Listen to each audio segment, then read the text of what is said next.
Hey everybody, welcome to this edition of HITRUST Secrets. I'm Sue Richards, joined with Donna Nodson, Jeff McHugh, Steve Dufour, and Nicole Janko today. So glad to have everybody here.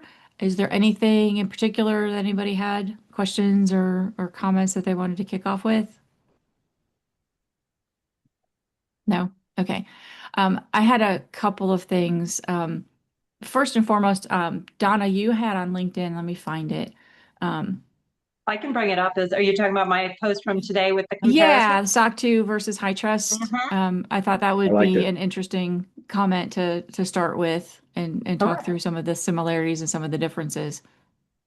Absolutely. I've got that. I'll share it. Do you want me to share it on the screen or maybe Yeah, just share it for just a minute? yeah. Go ahead and share it. Only because the way I had it was just the Did I LinkedIn already post. share? So Okay. you've got the Sure. Yeah. So I've got it up. Can everybody see this? yes. Yes. Okay. All right, great. So yeah, I created this obviously with the help of AI in case anybody sees the very familiar looking table.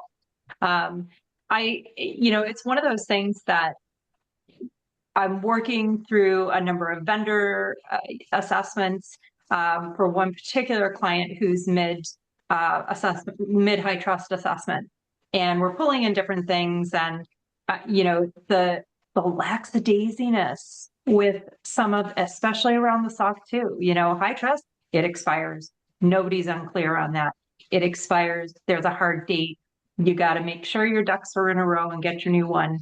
And the level of kind of passiveness on organizations with the SOC 2. And I know that's not everybody. There are organizations who use the SOC 2 and they do it really well. They're very committed to the process. They have really buttoned up assessors, but that's a choice and it's not the required standard.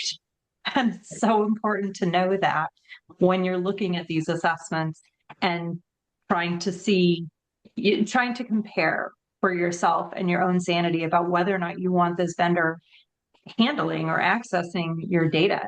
And it comes down to, do you trust them?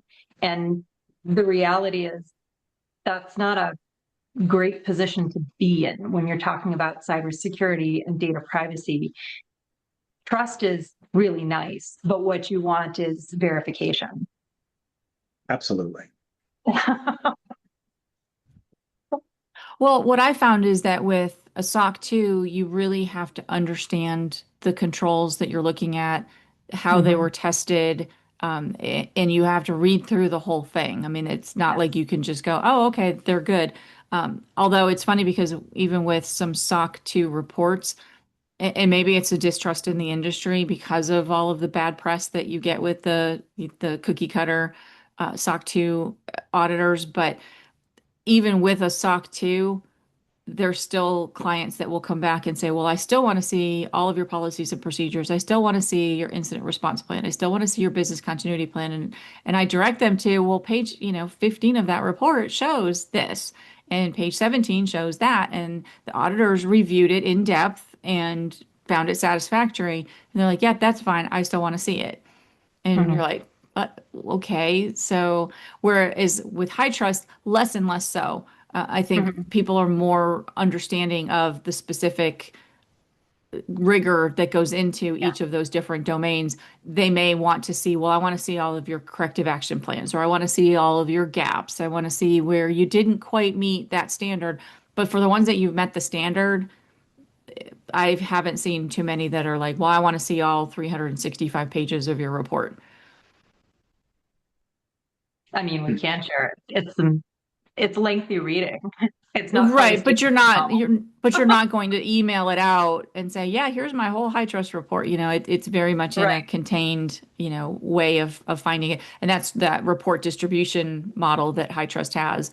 Although that's kind of a pay to get a subscription to see all those type of thing. Mhm. So Yeah.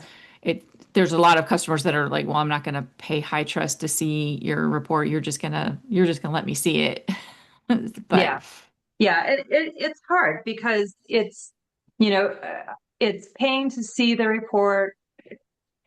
Basically, if you go through High Trust, you know what the report should look like, right? You're getting one of three versions. You're getting the super short letter, the letter with the scope, or the full enchilada. And if it's not one of those three versions, you know you're dealing with somebody who already stepped out of space. But Hmm. they're beyond Right. the guardrails, Right. because HITRUST does not permit abbreviated or kind of partial reports on any level. You have to issue it in one of those three Formats. Yes. publication formats that are sourced from HITRUST. So I think that's part of what's really helpful. The SOC 2s, just there's so much that can be customized, and that's right down to the controls where they're self-defined controls. Mhm. What is your version of, security or authentication? It Exactly. that's a lot of wiggle room. Yeah. And when you're looking for confident validation, it's difficult because then you're relying not only on the whoever wrote the report, and I think it's important to note that it needs to be a CPA. Hmm. It's not like HITRUST, where HITRUST authorizes specific assessors who they know have trained and passed the HITRUST certification, so they understand what they're looking at. This is a CPA. That's an accountant. They have accounting credentials, and I'm not saying those aren't valuable, but I just wonder how many cybersecurity questions there are on the CPA exam. I mean, I'm going to throw that out there for consideration. Yeah, we'll find that out. Let's ask ChatGPT. Right. So it's up to the individual assessor. And again, this goes down to the quality of the assessors. There's some really good ones who've absolutely taken and gone further, looked for certifications, upskilled themselves, knowledge-wise, to have the cybersecurity credentials that they should have Hmm. in order to do a proper SOC 2 report. But it's not mandatory. Critically, it's not mandatory. And nobody reviews it to make sure that they've met any sort of centralized requirements. Exactly. Anybody nervous about this? Now, that part could be a Stephen King novel. Wait. Well, Oh, and I mean, I think I see that's why I will I will direct somebody towards a SOC 2 if they're an established business, they've got that maturity, because high trust can be so prescriptive that Mhm. it fits differently, and it can It does. be almost Right. too restrictive in some cases Mhm. because you're used to, I do my own thing and this is how I prove something. Although I have had auditors come through with a SOC 2 and said, well, to show this trust principle, I think I had that a couple months ago where I said, in order to show this trust principle, you need to have your employees reapprove their job title and job description every year. And I was like, what trust principle is that? Because that feels like a very high trust prescriptive, this is the way yeah. you're going to prove Yes. this. Yes. Um, That absolutely sounds like HITRUST. yeah. I was like, wow, that seems, I mean, I can understand that, you have background checks and things like that, but Mhm. and security training and things like that, but I was like, that just seems like, to show that they're committed to their job, they have to review their job title. Well, I mean, that sounds like an assessor who's really been diving into what Yes. good practices are within the cybersecurity realm and have gone, I'm not going to put my name on anything that I'm not completely on board with. And there's a lot to be said for that. I certainly would appreciate that. But how do you tell one assessor from the next? Right. It's until they build that reputation and their brand, it's very difficult to determine that. Well, they do in the report. They will talk about, I mean, if they're Yeah. if they're just boilerplate, tested the control, everything was okay, tested the control. If they don't put any descriptions or details around what control it was that they tested or the material that they used or evaluated, then yeah, it starts seeing, okay, this is just somebody who's copy pasting. I didn't see any huge red flags, therefore I'm just going to give you, here's our passing score template and Yeah. move on. But, and that's where you have to read through the entire SOC 2 report as somebody who's evaluating that security posture for that company, which is Mhm. arduous. It's difficult to do. I mean, probably less so Yeah. now with AI, but to just go through and hand it to to the chat GPT and say, okay, you tell me where the holes are. where didn't Yeah. they do a good job? But Yeah. But I want to come back to your earlier point, Susan, about it depends on what you need it for. So if you are running a relatively tight ship, um, maybe you don't deal with a lot of highly controlled data sets. If you have some vendors who are going, well, we need a SOC 2 in order to, be able to sign you on. And they're looking at it, from a checkbox perspective, right? So take a look at what you need this for. Now, I would always encourage people to say, on balance, what are our risks around cybersecurity and data privacy, and how do we balance that with strong controls internally? But if you have them, um, and this you have to be confident about them. Um, it also has to be on balance with what you have to invest, right, in that next wave, because high trust is not easy and it's not cheap. So you have to be yeah, ready not easy. to jump on board full throttle, and it's not a one toe in type situation. So SOC 2 can be good for a lot of reasons. Now I understand. Oh, sorry. Apologies. That's an alarm. Oh. SOC 2 can be good for a lot of reasons. And I know that's why High Trust started the E1, is to kind of help create that stepping stone. It still is more cumbersome than a SOC 2. So there can be reasons. Just be honest. If you're the decision maker, be honest about why you want it and why it might be a good idea or not a good idea as compared to other options. Yeah. Well, and I wonder about the history because I mean, this used to be what they called the SAS 70 report, and then it became SOC 2. And because it's reviewed and analyzed and drawn up by accountants, and it was, I think, probably mostly for the financial services world. So it was a very heavily regulated, very mature industry. I mean, when you look at security controls in a financial services group versus security controls in a hospital or healthcare, startup or something, the maturity wasn't there, you know, 4 or 5 years ago. And Right. so it could be that the SOC 2 kind of outgrew and became a much more important because, if I'm in the healthcare business and I don't have anything 5, 10 years ago, I might go, well, that company has it buttoned up and they're using a SOC 2. So maybe that's how I prove this. And I think Mm. that's kind of where high trust was born from was the healthcare companies were looking at it going, okay, well, that kind of fits, but I don't know how to prove any of this stuff. Plus, I need to put HIPAA constraints in there and make sure that I'm HIPAA compliant. And, Hmm. it was that pulling in all of those different things into something that fit for the healthcare Hmm. space.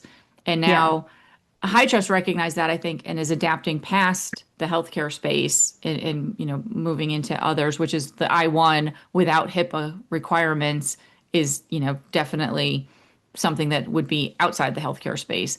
But I would just wonder if SOC 2 is kind of like, look, I was born to be I was born to transport 2 people back and forth to work. I was not Yeah. meant for a cross country trip for 10 people.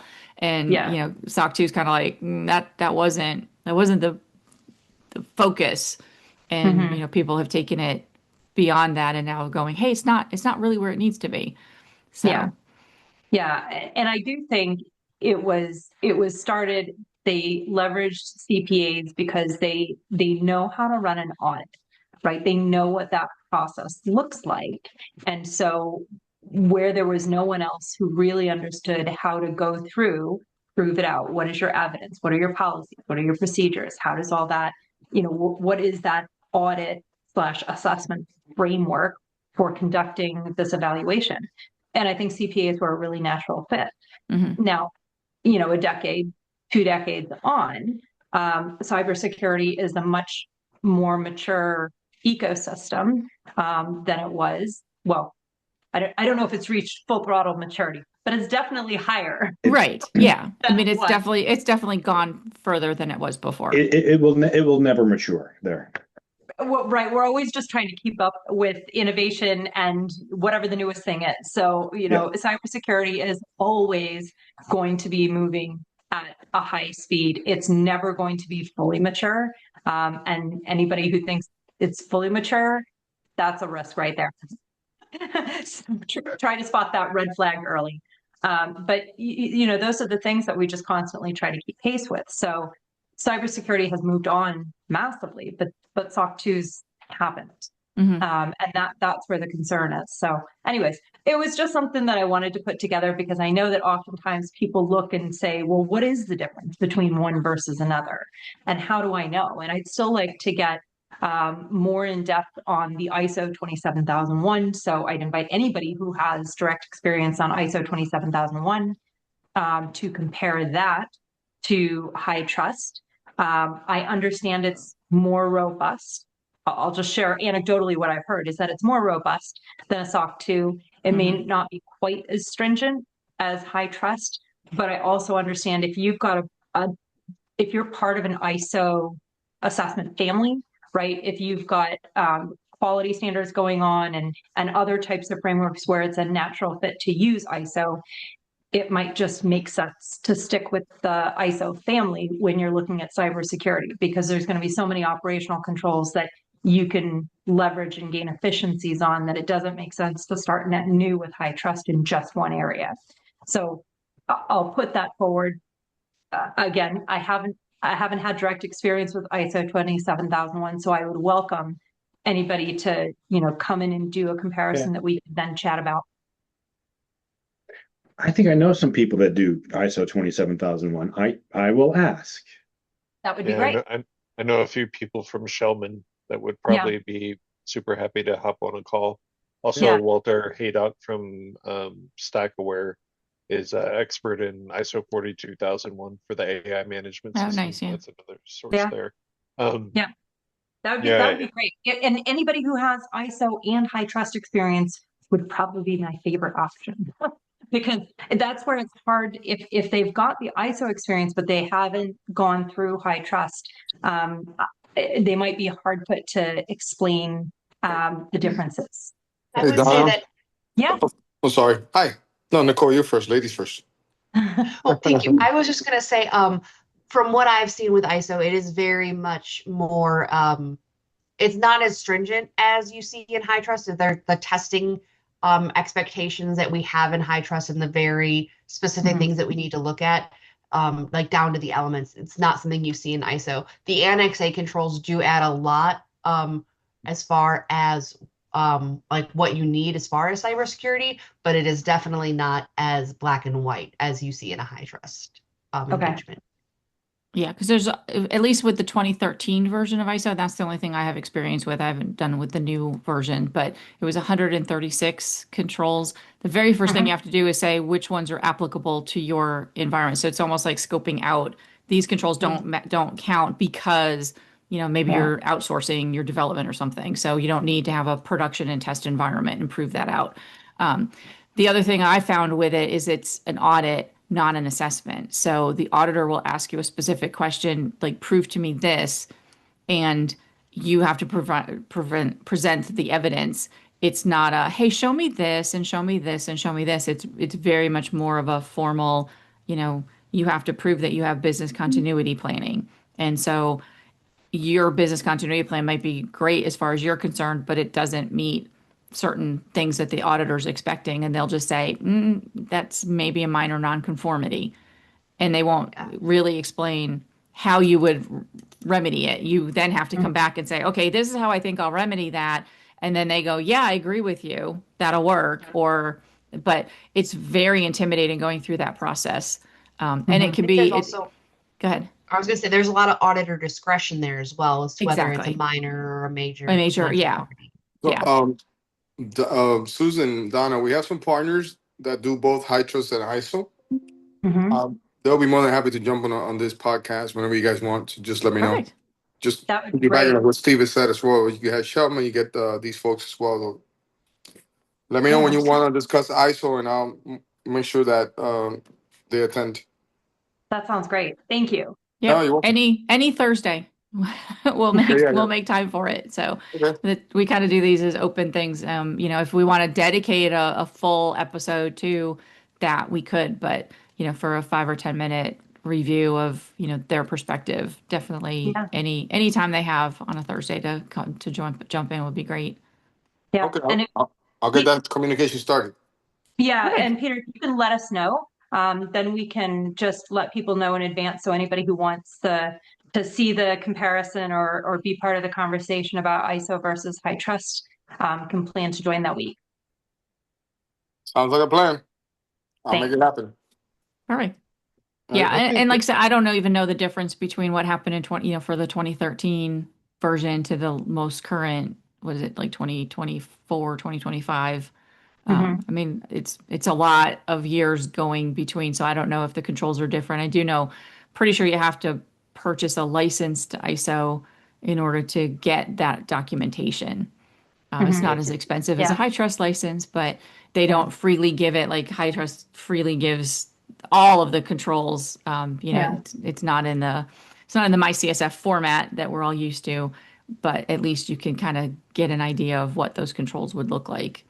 Yeah. ISO is not. ISO has such a broad family. I mean, like they just have such a broad range of different frameworks for evaluation, everything from ESG, so environmental, social, and governance frameworks to, like I said, I know that they've got the quality assurance frameworks that span into bio. Right, yeah, the big 9,000 and yeah. Right. Yep. Yeah, and so if you're I won't speak further because that's as far as I know. Right. But I mean, yeah, if you're a manufacturing or, if you're in that realm and you're used to that, that's a great point to say, well, you may as well use that because that what you're used to and that format will feel very much the same. But yeah, the auditor discretion can be very scary. It can be. That's always, it's a risk. The more discretion you have, the bigger the risk potential. Right. Oop. And there's training from this company called Mastermind. I can put the link in the chat for everybody. Perfect, great. It goes through ISO 27001, 42001, and whatever the privacy one is. I think it's 27701 or something like that. Yeah, something like that. They Yeah. call it the trifecta, right? Okay. So I took the 27001 lead auditor and 42001 lead auditor training, and it's really good and informative about the process from beginning to end. So it's over a 3-year certification period. So we'll go into all the details to do any type of spoiler for the training itself. Just wanted to throw it out there because everybody loves training.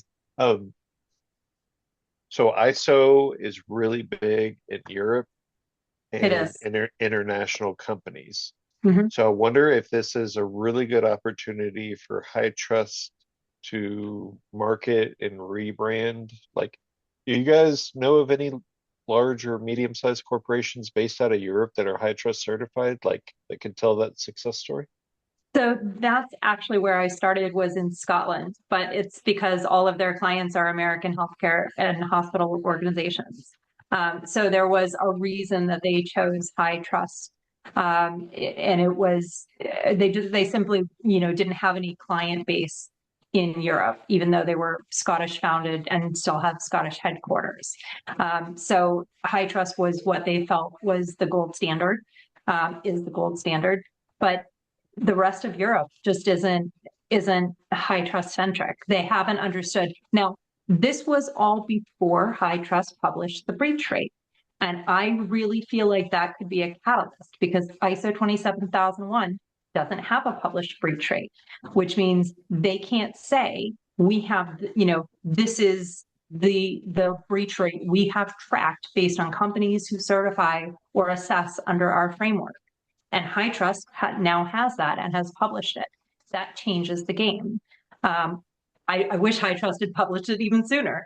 I know that loads of us were asking them for it for years. So that was something that I'm glad they finally did. I don't know how that's going to play in the new world. Europe doesn't like to just join American things for the sake of joining American things. They have their own way of doing things. And sometimes that can be a cultural shift as much as a and actual security measures shift. Well, so then, I know for a fact that France doesn't have any InfoSec requirements or risk management requirements. They're still on templates and Excel sheets. Mhm. I just Yeah. found that out like a month and a half ago. So they focus more on data privacy, and the European Union has strict data privacy regulations connected to GDPR, where even the UK, since they've separated off, you have to have basically a data privacy consultant that sits somewhere in Europe. Now, obviously, with one person sitting in an office, there are some people who've made a lot of money off this really administrative regulation. So you hire somebody, they are your data privacy contact in Europe. I think I would argue how they actually impact data privacy, but nonetheless, that is how the system is set up. Yeah, they're probably not publishing those breach rates either, as far as They're privacy not. breaches. It's not a breach rate situation. It's just you have to have somebody that sits on the ground there to say that you have a foot in the door and you're subject to their rules, I guess.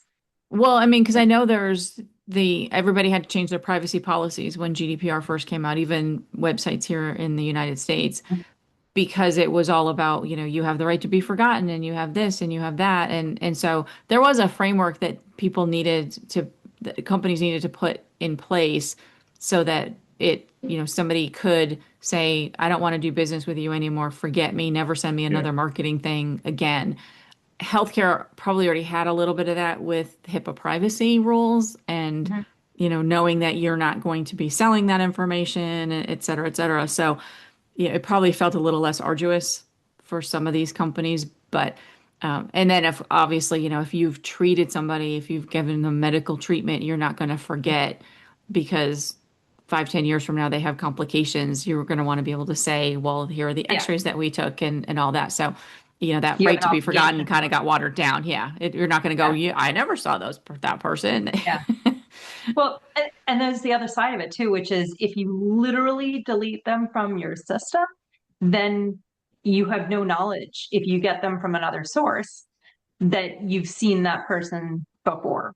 Right. And so they amended that to say, oh yeah, well, that's not what we meant, But, when I worked at a dental service organization, we did have people, because it was heavily marketed, it was all about teeth whitening and this and that. So they you would get somebody that, look, I just went in for a cleaning. My regular dentist wasn't available. Stop sending me stuff. And you'd be like, okay, I'm still going to, hold your records for the 7 years that we need to hold your records because, maybe we took x-rays or, we reported on some issue that you may be having. But other than that, yes, we had to have systems in place to completely eradicate them from that marketing end of the business. Yeah. And it felt a lot like GDPR, but it wasn't. It was just HIPAA. So. All right. Thanks for joining, Peter. Hi, Peter. Apologies. I got a 3:30.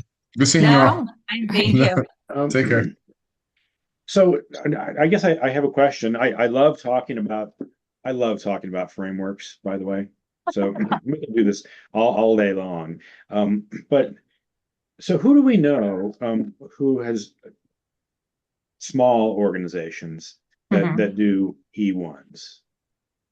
I mean, like a dental shop, as an example. I mean, what are the smallest of the small shops that do HITRUST? So from the folks that I've seen, they are organizations that are startups. So it's the first step. They're early on in their trajectory, but they're in a higher risk field or they're dealing with highly controlled data sets. So it's getting HITRUST is helpful for them, especially if they're dealing with very switched on investors who know the difference between a SOC2 and HITRUST in terms of data security. So, if I'm an investor and I'm looking to lay down 7 figures or 8 figures in a new company, I want to make sure that they're doing the right things internally so that they don't end up with a breach before they've even really got started. because that's the quickest way to end a business and all the investment just goes away if it doesn't get tied up in court or some sort of litigation for years. So that's what I would be looking for. So those early stage companies, they're not ready for the bigger assessment, but also the smaller organizations. So there have been an increase in the regional healthcare organizations and the kind of smaller digital healthcare aspects within states, and whether they're part of hospitals that accept state funding or they're some sort of, they're connected somehow to regional healthcare within a given state. Those organizations tend to be small, at least the ones that I've seen. Maybe in some of the more populated states that they're bigger, but they tend to be smaller, and they need to make sure they're protecting data because they actually have access to, in some cases, a lot of records. And so it's not worth it to skip that step, and it's not worth it to have something that is not rigid enough, not safe enough for the data that they actually hold.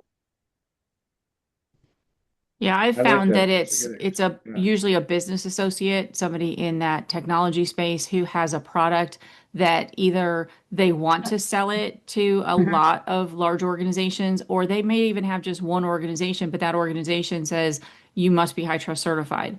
There's quite a few healthcare companies that, especially the ones that are tightly integrated with HITRUST, they're on some advisory boards or things like that, where they just say, we make a blanket statement. If you're not HITRUST certified, we as an organization won't do business with you. So you may have one ideal customer that you're like, well, that's the barrier to entry, so let me get the E1 and prove that out. Or it's, I want to be attractive to those larger, more mature companies, so therefore I want them to know that we're taking it seriously. Yeah. Well, fear and opportunity, right? So exactly. Exactly. Yeah, because an E1 really is just there's probably 4 or 5 policies that you need to have in place, but it's not a really big struggle. It's the fundamentals of, mostly concentrating on access control, which leads me to that HITRUST Threat and Mitigation Analysis report that they just published, which talks about what they're seeing. Let me share my screen. Let's see. Oop. Here. Oh, I'm trying to. Okay, let's do. Does that work? You see my screen? Oh, yeah, I can't see it yet. Okay, there. You see my screen? There we go. Okay, and so I'm still talking because I changed how I'm doing the screen sharing. So looking at this, they talked about, okay, here's how they're creating this report. It's threat intelligence feeds, breach articles, cyber insurance, which is really key because you're not going to make a claim for something small. And then it kind of looks at the different MITRE techniques. And so thought it was interesting that phishing, drive-by compromise, and exploiting public-facing applications, all of that really, to me, boils down to access control, identity and access control, which is that domain that even the E1 is heavily invested in when it comes to having strong controls in place to prevent that type of thing. Yeah. So that breach rate, when we talked about that breach rate of 99.9% not breached, again, I think HITRUST is going, even the E1s don't necessarily have that, because this is the low-hanging fruit that all of the majority of those 600,000 or whatever attacks that they synthesized into this data are going into. Somebody has been given too much access, or that access was compromised through, not having multi-factor authentication or something like that. Right. And then, again, even this one, lateral movement. So, they probably somebody that came in for one thing and then were able to move with more access than they should have had. Yeah. Yep. And when access you're looking controls at, are huge. Yeah. Yeah. Sorry, Steve, I didn't mean to interrupt you. So conditions of access and conditions of action. right? Like two fundamentals. Yeah, I have my screen open too, and Good. I'm Also, browsing yeah. through it, and yeah, I don't know if there's one that actually isn't either access or action. So Right. like, The thing I thought was interesting was that their very first suggested action is role-based security training. And I'm like, no, how about role-based access control? Lock down on the technical side and then train everybody why you locked them down. Mhm. But yeah, they do Yeah. still talk about, and it's all the basic blocking and tackling. And an E1 goes through and measures all of these. hmm Yeah, and when you're thinking about the cost of an E1, because the E1 is the low-hanging fruit as far as the key controls to get those in place and then use it as a stepping stone. But when you're thinking about the cost, think about what constitutes a seven-figure breach issue. 2,500 records. Oh, I That's what know. that's all you have to have exposed to have a seven-figure problem. Yeah. In a Millions healthcare of environment, dollars, yes, definitely. right? And so if you're doubling that, or let's say you've got 10,000 records or 20,000 records exposed, or your system just for fun is set up so you're not sure how many records were exposed, right? This creates a problem that is absolutely could break your business. And if you can't afford that problem, Right. you can't afford to skip. You can't afford to skip the cybersecurity, because that's a massive cleanup. It's a massive issue. But, And this yeah, jump in, Jeff. I was gonna say, if people get so overloaded though, that's exactly what they do. They're afraid. They don't know what to do. So they don't get insurance. So they don't respond correctly. So they don't Yeah. follow the right steps, right? Or they get the insurance, but don't read the fine print about what the steps are that they have to take in order to qualify for coverage. Right. Buying insurance and qualifying for coverage are not the same. Yeah. Yeah, we could do a whole topic just on that. We could spend Okay, you bought hours your on cyber that. insurance. Now what? Yes. Well, The check is cleared. insurance. That does not mean you're covered. Yes. Yes. So, and it's the same basic premises as you all hear people ask questions. Believe it or not, I've seen recent questions like within the past few months on colleagues being sent to some sort of a business trip, and they had people sharing hotel rooms. I don't care if it's mixed gender or not mixed gender or whatever. In this day and age, if you can't afford a separate hotel room for every employee, you can't afford the problems that go with that situation drama. Don't do it. This is the same type of thing. If you can't afford the drama side of it, if things go wrong, then you've got to be able to do the compliance side, because there is no like, oh, well, I'm just going to cut corners here because it'll save me money. It will not save you money. It will not save you money in the long term. That's true. I get very, very bossy about that. Well, and I reacted when you said share rooms because I've been asked to do that in past years. No way. No. No. Yeah. I did that one time back in my very first job out of college. Was it 1999, 2000? It was a hot minute ago. And haven't done it since, and I would not do it again. Again, it doesn't matter who the other person is. If it's not my significant other. I didn't even like to do that when my kids were doing soccer, travel soccer and stuff. I'd be like, can I just have my own room? I'll just, because the kids all like to be with their friends, but I was like, I don't really want to share with another mom. This is a part of life that we don't need to see of each other.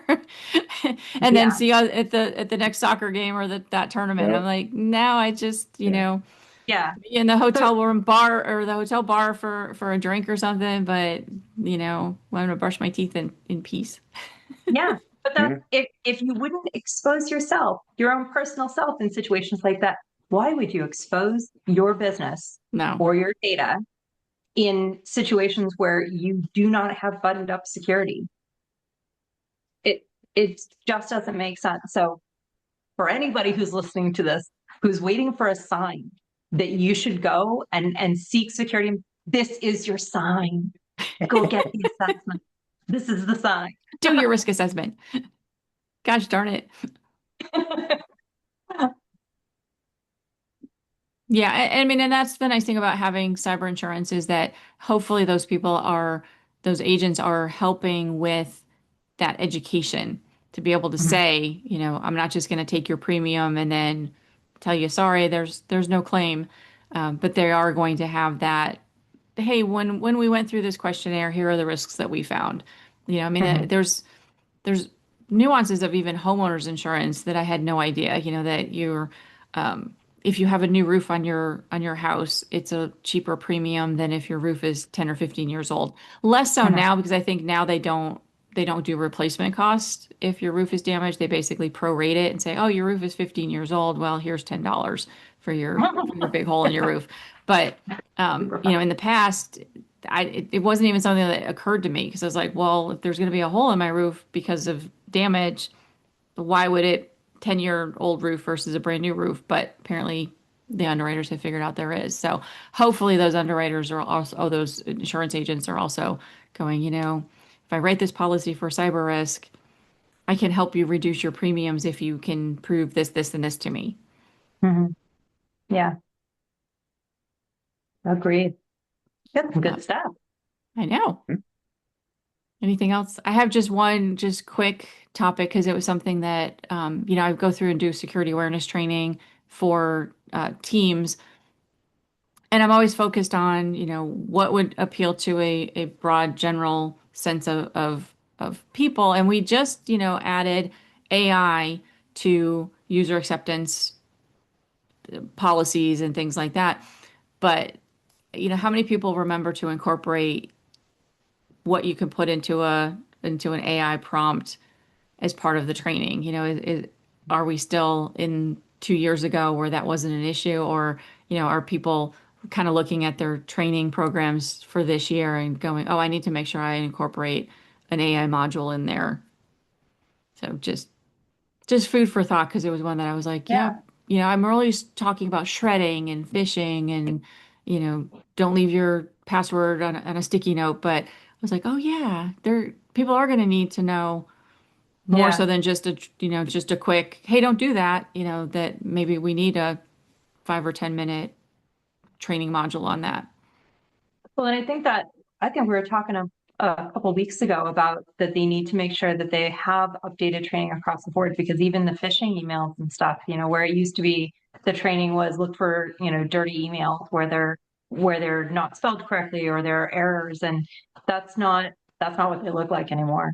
Yeah. And I think that's where I was applying the AI was the deep fakes and things are more robust, and not really even thinking about, so you've got this little, chat bot that comes up on your support screen and says, how can I help you? And, I mean, and some of it is it'll tell you, hey, don't put any sensitive information in there, but at the same time have the organization kind of reinforce that too. And I know it kind of segues me into, we're not next week, but the week after March 5th, we're going to have Ryan from Keep Aware. And that's part of that prompting that as you're typing something in or as you're going to a website to go, hey, this is maybe not the safest thing to do and the safest behavior to have. So it's kind of that immediate in your face type of thing. So yeah. So I'm looking forward to having that conversation on March 5th. Yeah, that sounds great. Was there a cadence we wanted to schedule those out at? Because if you give me the opportunity, I'll just fill every week with startups. You want to do like once a month, maybe? Yeah, let's do once a month. So we've got good March. To everybody else? Yeah. Okay. So we've got March. We'll figure out one for April. Does anybody have March, so we'll do the first week of each month as industry startup? That works for me. Yeah. I can start sending out the emails. I think last week we talked about adaptive training. Is Mhm. that is I think so. can't remember if that Well, and was I think this that's one where or that not. keep aware conversation came in. Oh, Mhm. okay. Yeah. So does anybody use or know of like an official like training provider that does kind of like as the threats change for your company in particular because they have access to, let's say, a data feed or they're in communication with the CISO saying, hey, we're seeing this at the company. Could you provide a 20-minute training that's due next month or something like that? Something more often than the annual compliance checkbox, right? So Like a true value add to a company. Just curious if anybody's heard of anything like that. so I've met him before, but Susan had him on actually in the very early days, the DVMS Institute. I Oh forget Oh, the yeah, right. name. Yeah. yeah, I started following him. Yeah. Yes, yeah. He's great. He might do what you're asking. I don't know. Yeah. Well, I can always circle back with him and see Rick, what Rick, he's Rick got is his going on. name. And yeah. Rick Yeah, Lemieux. I think, yeah, Rick Lemieux. I think it was May or something last year we had him Yeah. on.